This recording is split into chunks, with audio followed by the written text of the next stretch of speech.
Welcome guys. In this chapter, we are going to see how to style the menu bar. Here you can see we have a boilerplate code with a style tag for adding the CSS and then body tag. The preview looks very simple. Okay. Now let's add some content. So here, let me add as a navigation bar in H2. Okay, save it. And now let me create a UL with the class navbar. Okay, and that's emit. Okay, emit plugin. And now li, and inside the li, let me create anchor tag.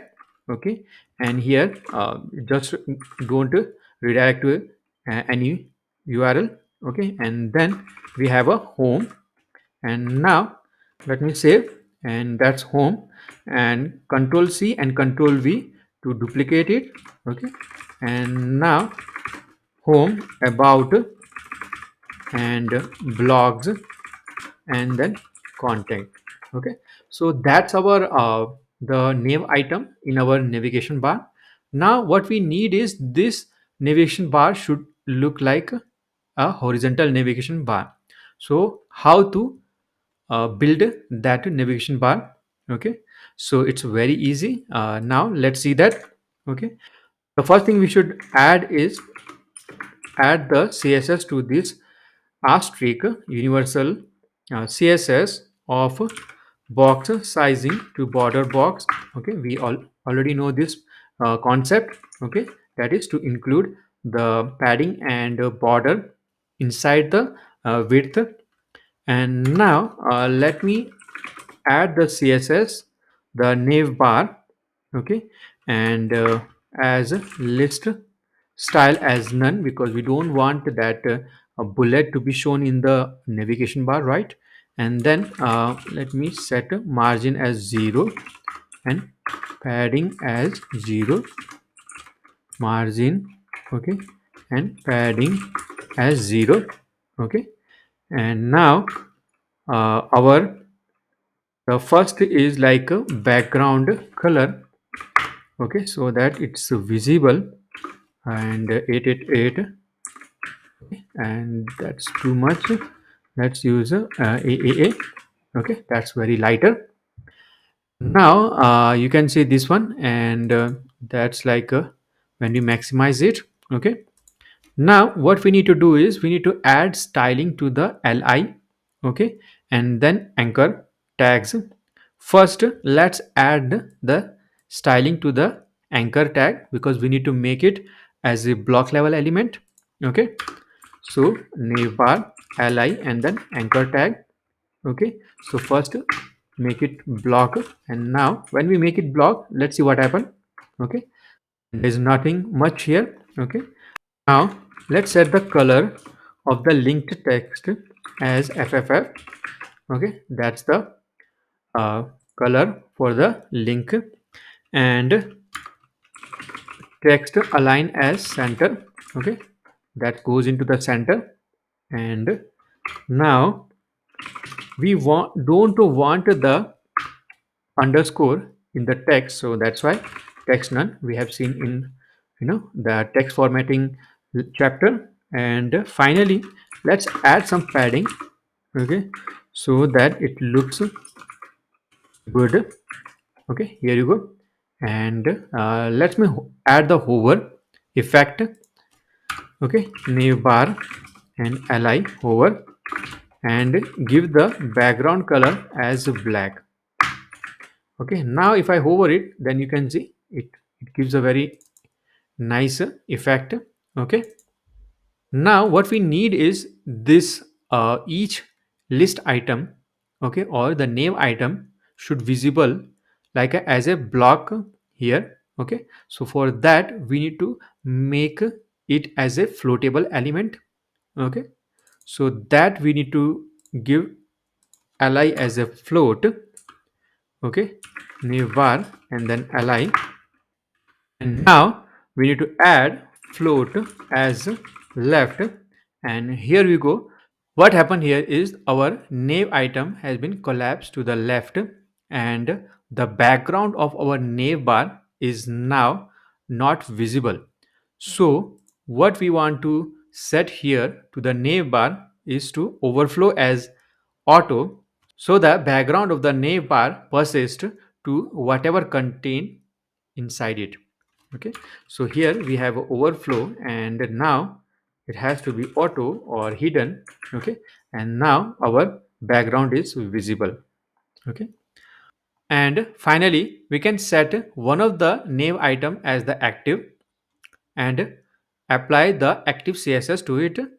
So let's add home as a active, and now here nav bar li, okay, a dot active, and let's use this color. Okay, and probably use 444. Okay, and you can see this, our home is now always active, and when we hover to other nav item, then you can see we have a different background color. So this way you can create the beautiful navigation bar, and there are many different versions you can create. Okay, you can have this inside the center as well. Okay, now the next is the sidebar that we want to create. Let's see how it looks like. Okay, let me copy this and then paste it here, and instead of navigation it is sidebar now, and now here it is sidebar. Okay, so now we need to add the css for the sidebar. Okay, so stay sidebar. Okay, now sidebar, and same thing, listed style as none. Okay, we don't want that bullet, and the border is 1 pixel solid, and let's see ccc lightish gray. Okay, so that's it, and now our border, let me give some border radius as like 8 pixel. Okay, and here we go. Okay, it looks very nice now, and let's set the width to 200 pixel, because sidebar means sidebar, it should be look like very little to the side, and our padding so that it looks very nice. Okay, here we go. Similarly, now we need to add the css to the list item and then anchor. Okay, so let's see what kind of css we can give to sidebar li. Okay, here our font size, let's make our font size 20 pixel. Okay, here notice that the space between two nav item are very less. So to update it, we can use line height as let's say 36 pixel, and here you go. And finally what we want is border bottom 1 pixel. Okay, instead of solid we want dotted, and then ccc, and see this, we have some border now. Okay, now what we don't want is the border line in the last nav item, that is after the contact. To implement that, we can use sidebar and use the last child pseudo class selector, and set the border bottom as none or 0. Okay, and here you go, and these underscore are actually not required. Okay, so sidebar li and then anchor. Okay, and then text decoration none. Also we want a different text color. Okay, so color as 333 or like 444. Okay, that's it. And now what we want, if we hover over to any of the nav item, okay, then the color should be changed, right? So to do that, sidebar li a, and then hover, and the color, make it red. Okay, now if I hover, then you can see, okay, that particular, new item is, color is different. So this way, you can, build the navigation bar and sidebar very easily through the CSS. And I hope with this chapter you understand now how to create a navigation bar and sidebar, and now you will implement in your project. Thank you for watching. See you in the next chapter.